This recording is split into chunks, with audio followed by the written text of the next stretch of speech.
Okay, so today we'll do some basic housekeeping again. We'll talk about who we spoke to last week. Today's topic is about the heart of the home, which is the kitchen. And then we'll open it up for questions and answers like we did last week, which was very interactive. And then we've got some takeaways, and then we'll just wrap it up.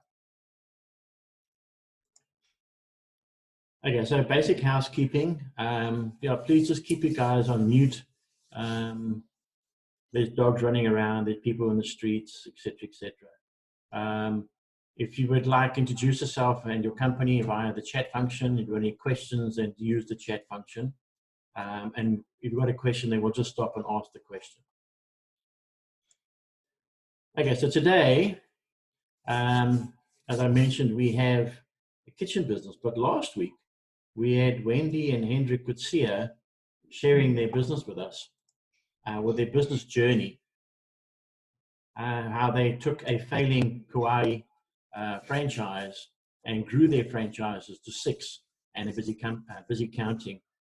And it's a very inspirational story. So if you haven't seen the video, go and have a look at it on the YouTube channel under RL Active. I think you'll quite enjoy it.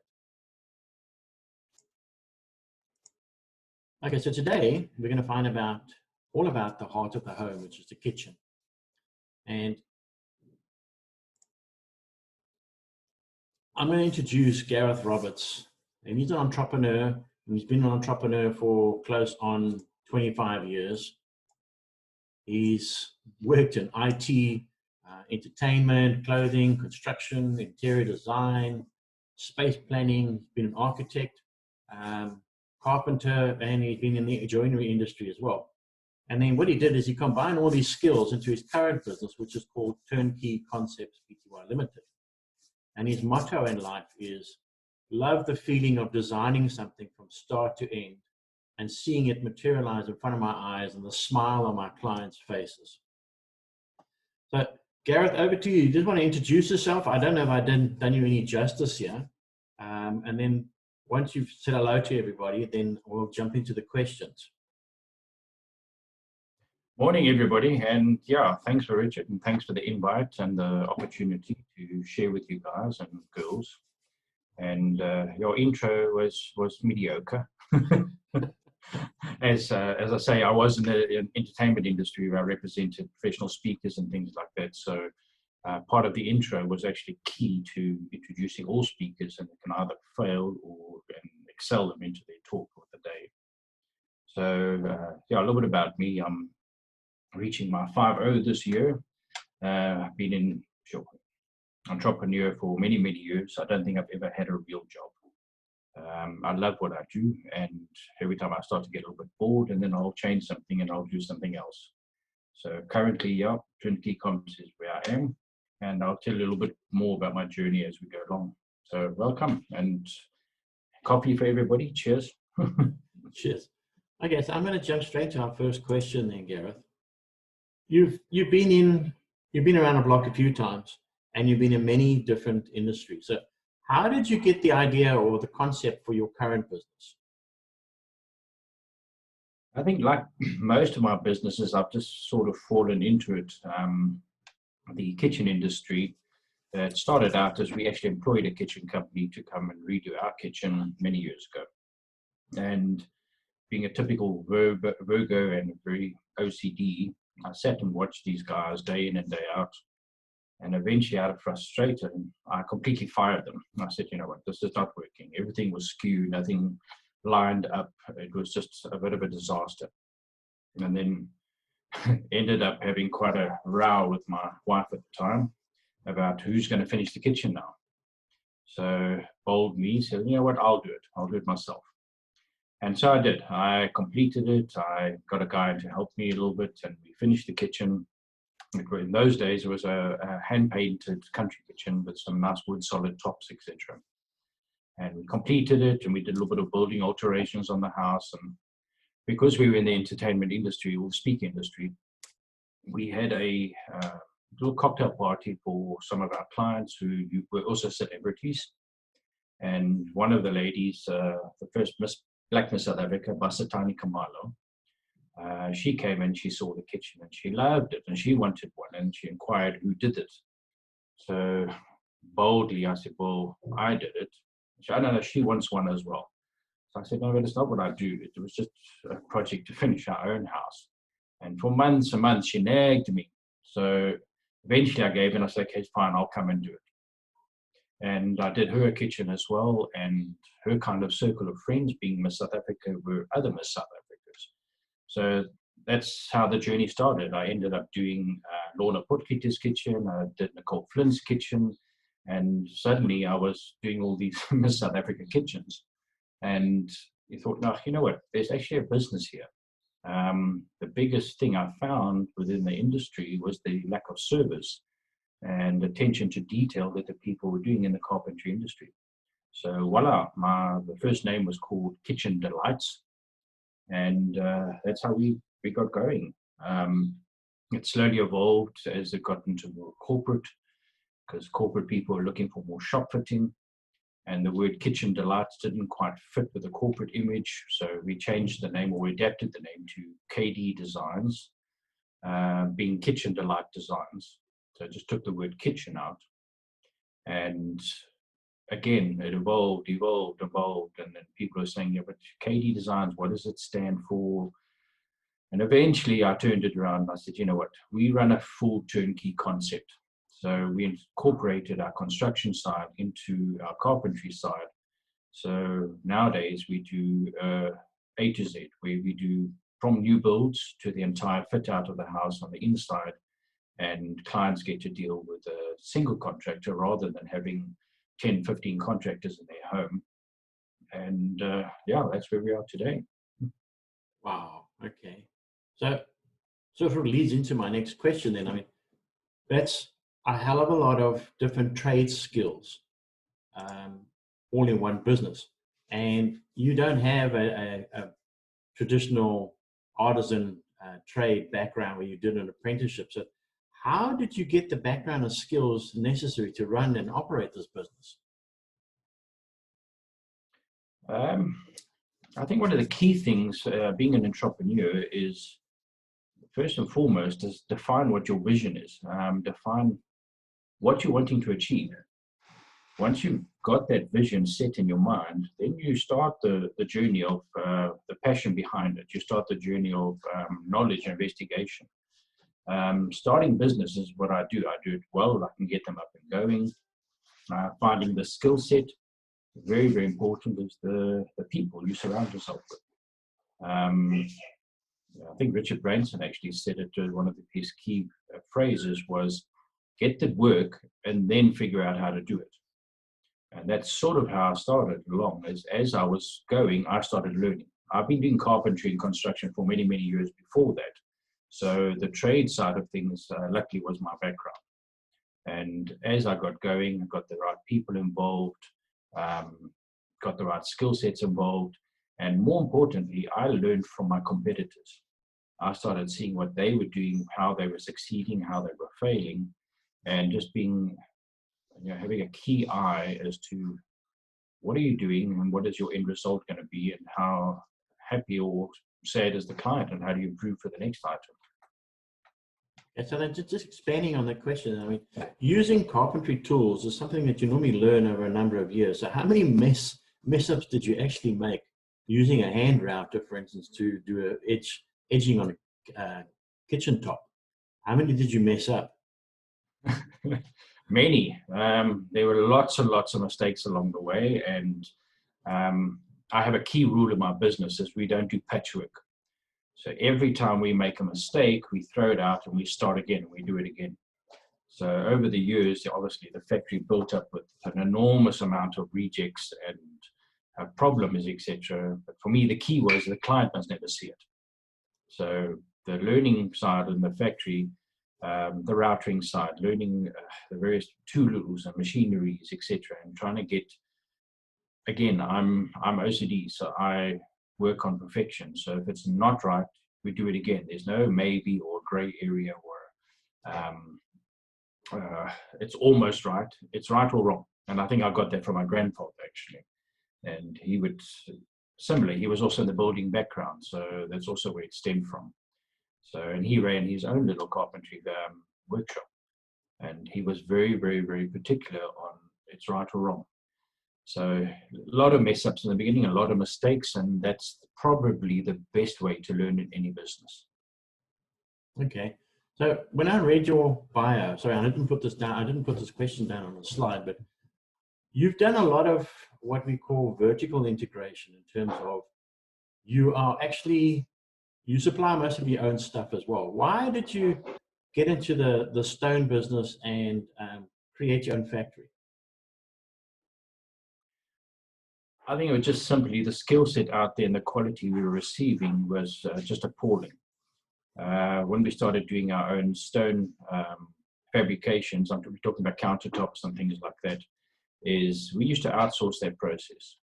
And more we were having problems with quality arrives, or they arrive late, or they don't arrive on time, or they say they're on the way. You make promises to clients saying your counters will be in today, and then they arrive at 4 o'clock in the afternoon, and then they can't finish because the estate closes at 4:30, and they've got to redo it the next day.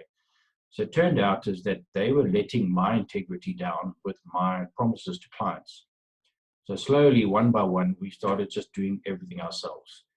We started having our own construction team. We started having our own fitting teams, electrics, plumbers, tilers, the fabrication of the stone we started doing ourselves.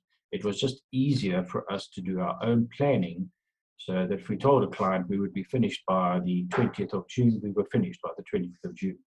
That was more important for me than the actual major profits we made, but keeping a word. Because being in the kitchen industry or construction industry, it's a very, very small world, and a bad name gets out there very, very quickly. And I hate disappointing. It was just a no-no for me. Okay. So let's move on to the next question. So you mentioned that you were doing all these Miss South Africa kitchens and whatnot. I mean, obviously there's only so many Miss South Africas. So how do you market your business? And then the second part of the question is why do your customers choose you over your competitors? Oh, true. The word of mouth is how the business actually started, and it served us really well. And until to today, we still get a lot of word of mouth from the way we started. And the big launch really came when we decided to do a major show in Johannesburg called Decorex. And at an enormous expense, it's a hell of an expensive exercise. So I took the leap and tried it. And to our amazement, Decorex, we would pick up easily 100 hot leads immediately, people that wanted things done. And not just the kitchen side, is we were getting a lot of inquiries saying, well, while you're doing the kitchen, can you do some tiling, or we want to move a window, or we want to take a wall out, etc. And in the beginning, we didn't do that. We farmed that out. We contracted it out. So the show was a major, major step for us. And for the last 12 years, we've done Decorex every year. We also do another show called Homemakers Expo, which is our two biggest lead generations, if you want to call it. We also do a Facebook campaign where we pick up a lot of leads, and the marketing was great. You can get your name out there, but the leads itself, we've got to be very clever in how you do your marketing, that you do proper analytics behind it, because we're not in the industry to go drive up. We're based in Johannesburg, but we're not in the industry to drive to Pretoria North, for argument's sake, to go and replace 2 doors. That's not our market. So between the Facebook marketing and the shows, it pretty much keeps us full all year round. Okay, so when COVID-19 now hit us, obviously the shows are postponed or they're cancelled and shut down. How have you adapted your marketing? COVID-19 was actually a very, very good thing for me in one way. It gave me, and I'm not dissing the fact that a lot of people are in destitute, a lot of people health-wise have been affected, business have been affected, business have been closed, friends, family, everything. For me, again, being an entrepreneur, so I take a bad situation and say, right, how do I turn this? So one of the first things I did is I spoke to all my staff and said to them, well, this is what is happening, shut down, this is the process. And we all agreed is that my factory staff were going to self-quarantine in the factory. We already had sleeping areas, we had full kitchen areas, we had bathroom facilities for them. So they agreed to self-quarantine. In return, I agreed to continue to pay them full wage. And all my backlog of work over those, the hard lockdown, those first 2 months, I managed to get all my backlog up and running. Secondly, we had just finished Homemakers Expo end of February. So we had a phenomenal response, surprisingly, in the economy. We had 178 leads to do. So for the first time, I was introduced to Zoom. Up until then, I'd never done a Zoom call in my life.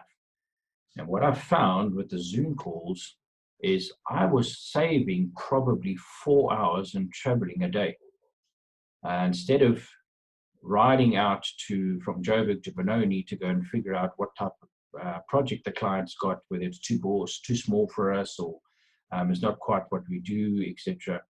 I got to prospect people via Zoom call, and within 40 minutes, I knew whether it was a project we wanted to take on. I could ask all the necessary questions. I could get all the data, pictures, plans, everything done and sent to me, rather than me running all over the place. So it's a problem I've had for many years. Is my time is I am the actual bottleneck of my business, if I want to call it that. Being an entrepreneur, I'm trying to do everything, and I can't get everywhere. So COVID-19 gave me the opportunity to actually just slow down, reassess my business and where it's going, and how am I going to use my time far more effectively without running my arse off, excuse my French. Okay, so is that an operating model that you're going to persist with after the lockdowns has ended? Absolutely, because we've had CRPC documents, I haven't really had lockdown, so I've been able to move continuously, to the factory, etc. Some of the bigger clients that have got projects going, we were able to go and still see them, etc. But definitely, it's going to be my standard model now. Is I won't visit a client until I've done a Zoom call. For many years, and as entrepreneurs, because you don't have a set architectural degree background or a set engineering degree background, and you can charge for your time, I've realized, being in an industry for 20 or 25 years, that knowledge that you obtained actually is worth a value. It's not for free. So with the lockdown, and I can prospect the client properly, is I've changed the model, saying I will do Zoom calls and I will see whether the project is viable and whether we fit with the client and what they're trying to achieve. And then I said, right, when I come through now, I will be charging a consultation fee. I won't be charging to do the design work for your kitchen, etc., but I will be charging a consultation fee, because we're offering building concepts, we're offering interior design concepts, we're offering engineering concepts, we're offering carpentry concepts all in one, and that's worth a value. So going forward, absolutely, the model has changed and it works. Okay. All right, so I think the $1 million question is, what significant challenges, besides COVID-19, have you actually faced, and how did you overcome them? I think I mentioned it just now. My biggest challenge was actually me. The bottleneck of the business, when you're trying to do everything yourself, and you're trying to have a finger in every pie, and you're trying to micromanage everybody. And eventually it gets to a point where you realize you can't do that. They're never going to do it as well as you do it.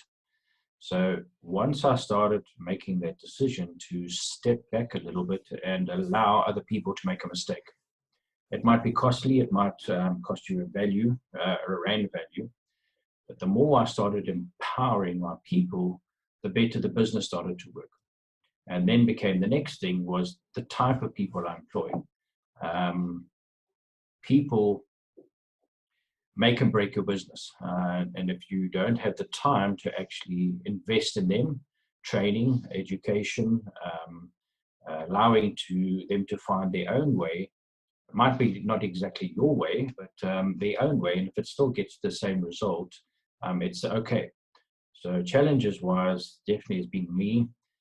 Staff issues, contracting out issues have been an issue. The lack of qualified labor in the country is really, really shocking. And I would say that a lot of my some contracted guys that I use generally are actually not local guys. We use Zimbabweans, Malawians, etc. We have a few local guys we use, but the quality of the artisanship, we don't have artisan programs anymore, which is an absolute disaster. That's something that people really, really should bring back. So we run our own in-house training to actually train people up to the speed and quality that we're looking for, and then we start to use them in the field. So yeah, we slowly got through the challenges, and there will always be challenges, and we just deal with them one at a time. Okay, wonderful. Now, I know there's a whole bunch of people who want to ask questions, so I'm going to open it up now for people to ask questions. So please feel free, ask Gareth any question you've got out there.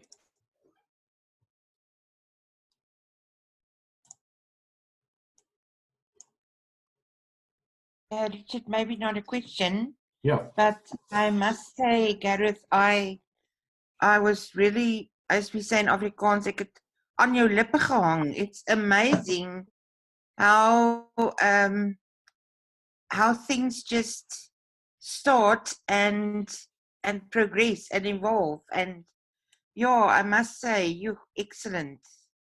The way you think and the way you, yeah, I'm extremely impressed. Thank you. It was lovely listening to.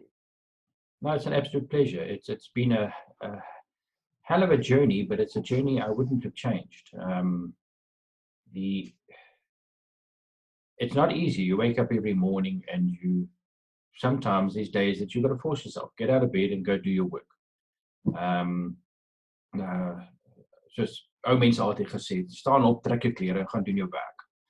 And when you have a passion for doing something, and Richard mentioned my motto right in the beginning, there's nothing more rewarding than you've taken a concept from a conversation with a client, and to when you hand over the keys and you see the enjoyment and satisfaction on their face within a month or 2 or 6, or depending on the size of the project, that for me is the biggest kick, and that's what drives me to my next project.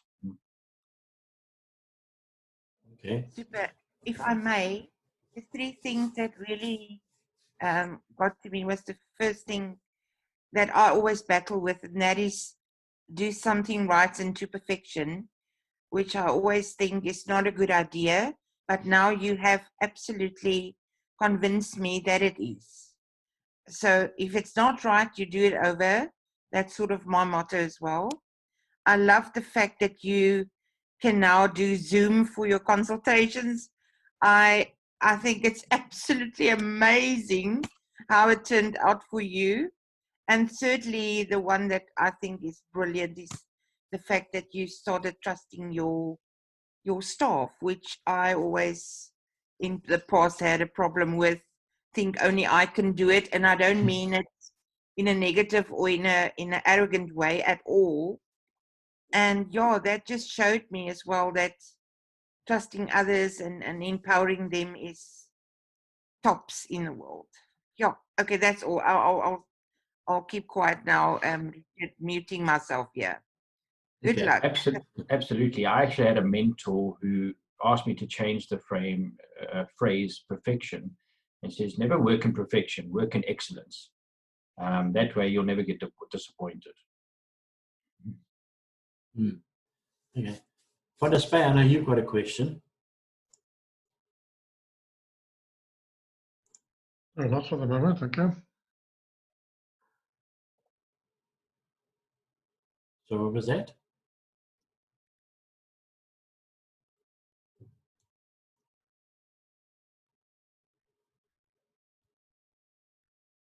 Oh, there we go. Now we can see you. You can ask your question, please, Van der Spy.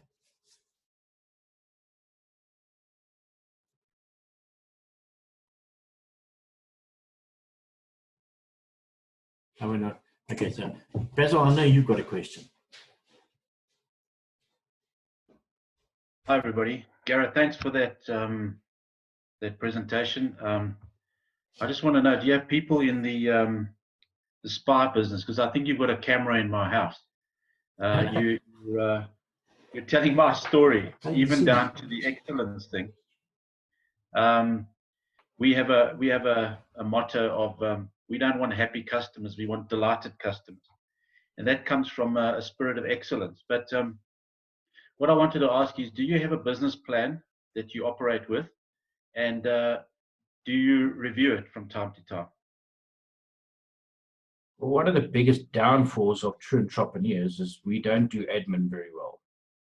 So from a business plan point of view, I don't think I've ever had a business plan. I've pretty much taken it from 6-month processes and reviewed every 6 months in terms of what are we doing? Are we going in the right direction? Are we making money? Are people happy? Etc. So Richard and I have had this conversation often in terms of structurizing the business to a more corporate entity, because a lot of entrepreneurs will start a business, they will get going, they start flying, and then you always reach that plateau level where things just stable out and doesn't seem like much is happening. And that is probably the most crucial time of all businesses, where you need to redefine where you're going, because at that point the business is either going to tank or it's going to soar again with correct structuring.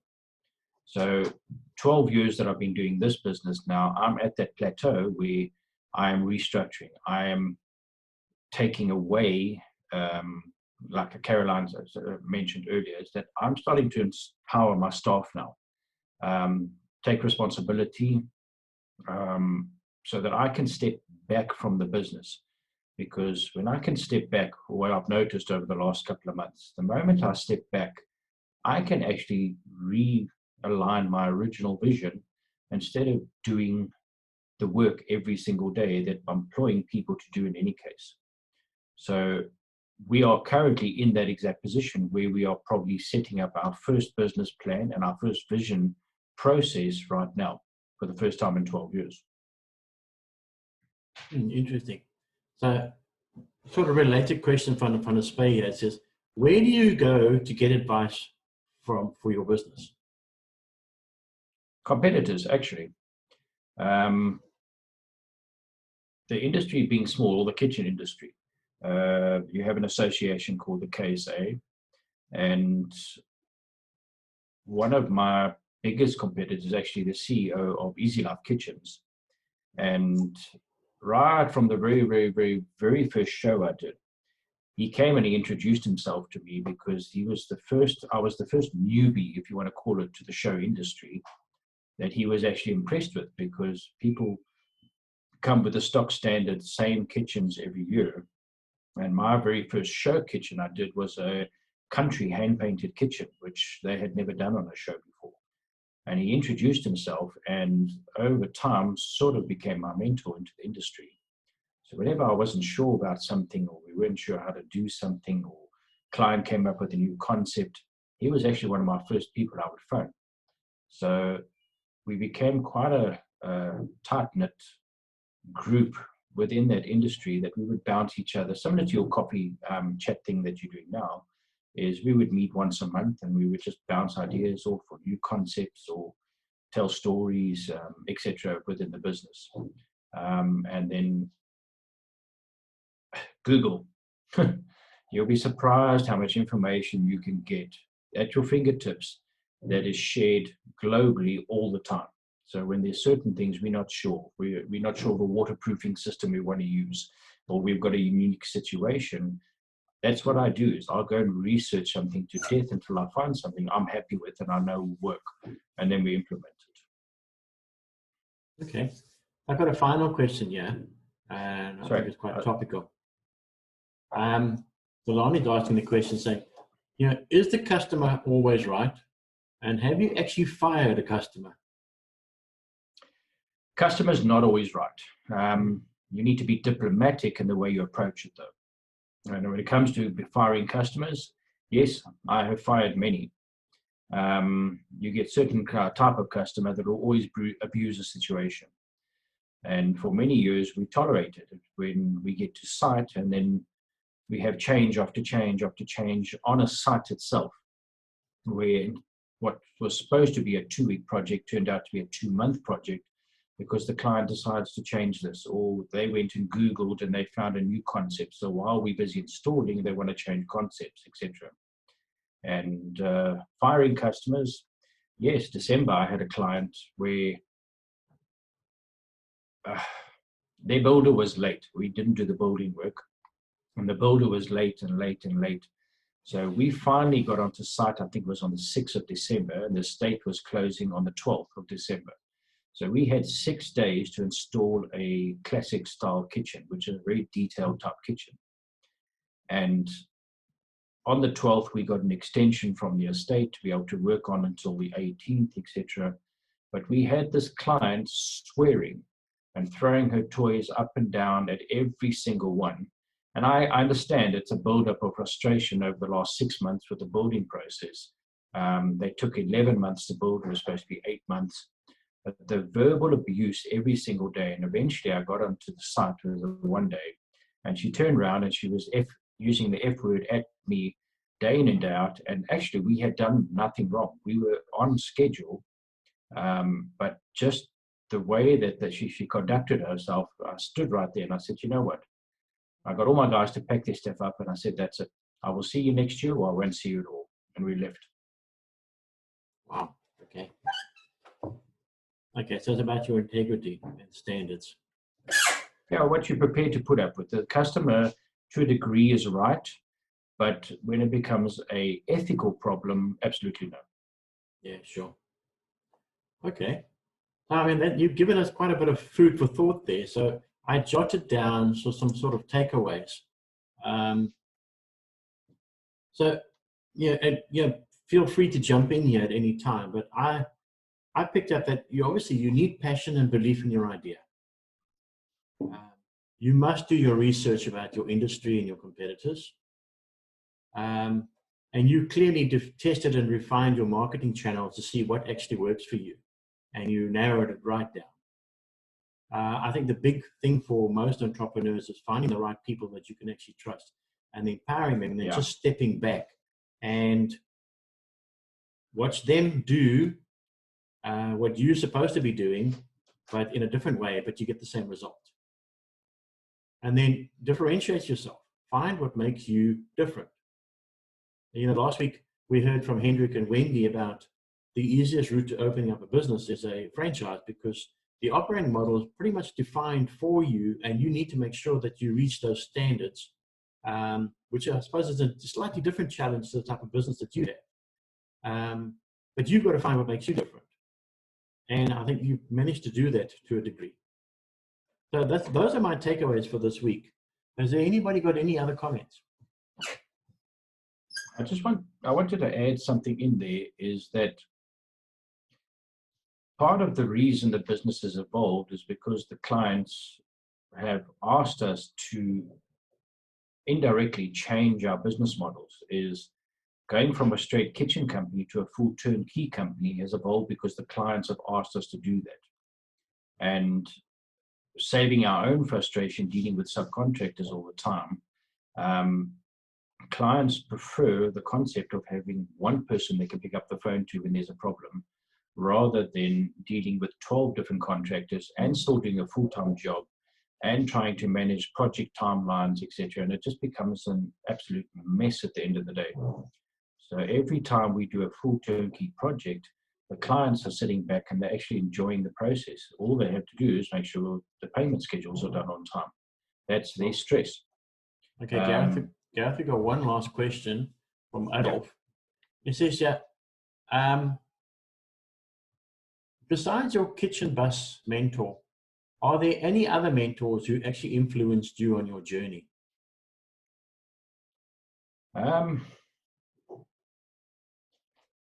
Sure, there are many people that have mentored me along the journey. One of my first mentors was actually my grandfather. His eye for perfection, his eye for detail. He had a simple concept that he was a builder. He was a carpenter by trade. He used to do his own architectural work, but he would hand over the set of keys and defy the client to find a fault. That's how detailed he was. So many things he taught me in the short time that I knew him. And he was one of my biggest inspirations in terms of know your business, know what you're wanting to do and how to do it, and don't let anybody talk nonsense about it. So the more I knew in my industry, being in the factory, etc., every single tool in the factory I know how to use myself. Mm-hmm. Every single item that goes into a construction site, I physically know how to do myself. So know your work. Mentors along the way, absolutely. I have met several builders along the way that I've worked with as well when we take on a project that's too big for my teams. And the amount of knowledge, listen. People talk, they love to talk about their businesses, and listen, and you'll find mentors in every single person that you meet. Okay. It just popped up another question from Basil. It says, how do you stop being abused by clients by being used for quoting only and then they go to someone else? Very good question. For many years, that's exactly what happens. Is I will spend hours behind the computer designing kitchens, designing their bedroom cupboards, their bars, their studies, etc. And up until that point, there's been no commitment. And then they go quiet. And then after a period of time, you keep phoning, oh, sorry, we decided to use somebody else. So in our business model, what we did is we said, okay, I will do the first basic draft for you. No changes whatsoever. After that, you do a down payment of 10,000 Rand, which will be used against your project when you place the order. Once you've done that deposit, I'm happy to carry on with all the design work that you want, but I've made them commit. And the people that didn't commit generally are the clients we didn't want in the first place. They weren't serious. So we find it a lot in our industry that people, we do design work and then they go look for the cheapest possible option. And we don't always hear their stories afterwards, but we have many clients that have come back to us afterwards saying, you know what, we made a mistake. We went for the cheapest option. It ended up costing us twice the amount of time, and people don't relate time to money sometimes. So in fact, it cost them twice the amount of money. Yeah, no, good question. Any other questions, anybody?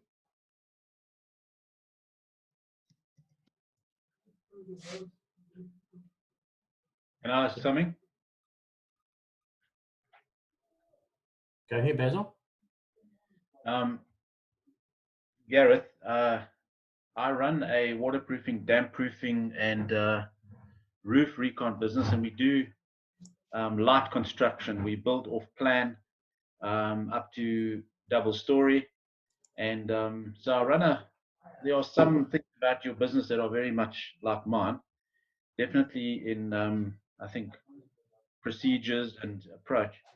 So this is just a request. Are you open to a little bit of giving a little bit of advice from time to time?